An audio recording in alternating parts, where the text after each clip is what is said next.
reveals worrying levels of diabetes and cholesterol in the UAE. Welcome to the 21st century. We've been at Cityscape with the world's top urban planners and developers. And could it soon cost you to drive into the capital? We investigate the potential congestion charge in Abu Dhabi. Welcome to Inside the National, the only program that brings you here into the offices of the national newspaper in Abu Dhabi every weekday evening. In tonight's edition, how to deal with the growing, smelly problem of dog mess on the streets of the capital, and reaction to the rain-flooded Chinese Grand Prix. But first, our top story.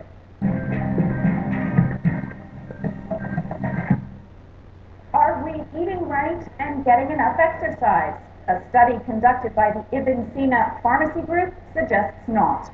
It found that 70% of the 28,000 people tested are either overweight or have high cholesterol.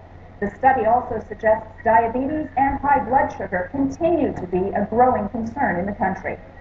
Health reporter Mitya Underwood has been covering the story. Mitya joins me now. Mitya, take me through the figures. Okay, they tested mainly for three things, which is diabetes, cholesterol, and weight.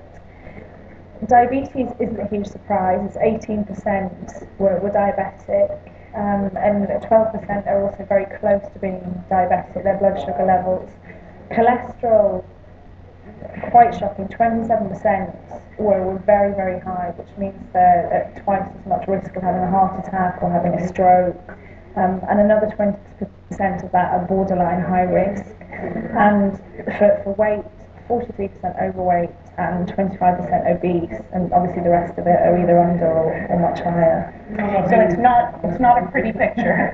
Why are the numbers so high? It's not a pretty picture, and it's not a huge surprise, because here it's very well known we have a very sedentary lifestyle. We have no exercise facilities, and we have very, very unhealthy diets.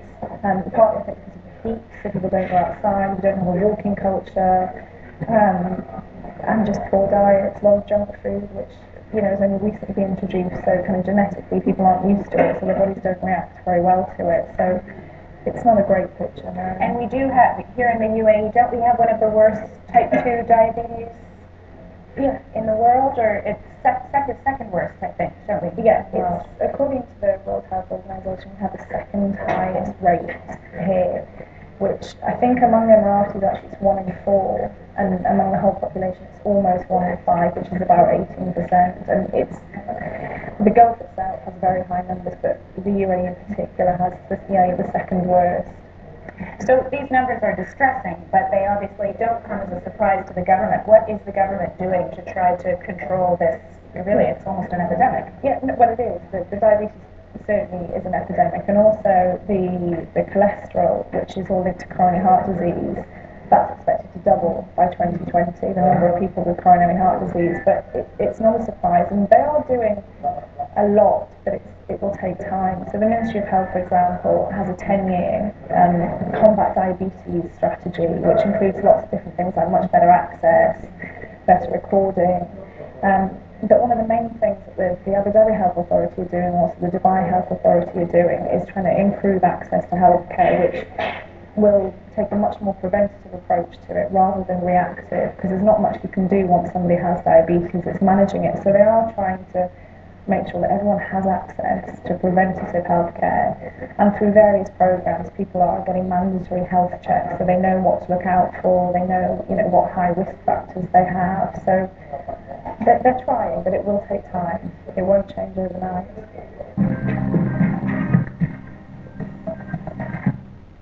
What will our cities look like in the future? Well, Cityscape Abu Dhabi starts today, and Inside the National's Jerome Evans says all the big players in the property sector are trying to answer that very question.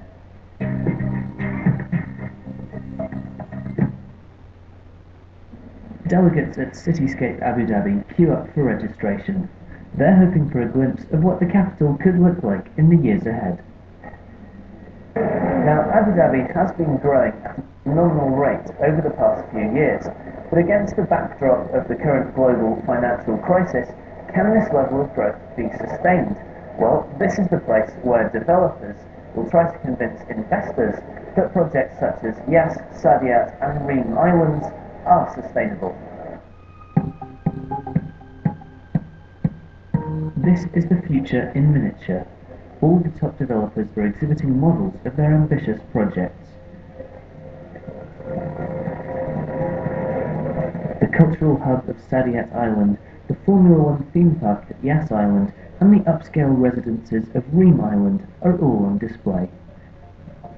And the message from developers is, we're proceeding with caution. Our strategy for the sales was concentrating on selling the rural towers to institutions or major real estate companies on the market, so only the full tower. Now, in order to have the market pick up momentum again, what we are trying to do here is to come with a new scheme. We are targeting completely end users. For our future developments, we're making sure that our designs are adapting to what the market requires.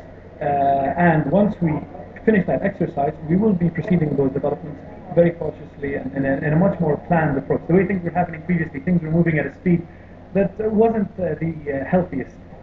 Ambitious building projects need an ambitious transport infrastructure, and the Department of Transport was showing off its plans. Abu Dhabi will invest heavily in public transport, with train, tram, bus and ferry services in the pipeline. So developers might be scaling back their schemes to adapt to market conditions,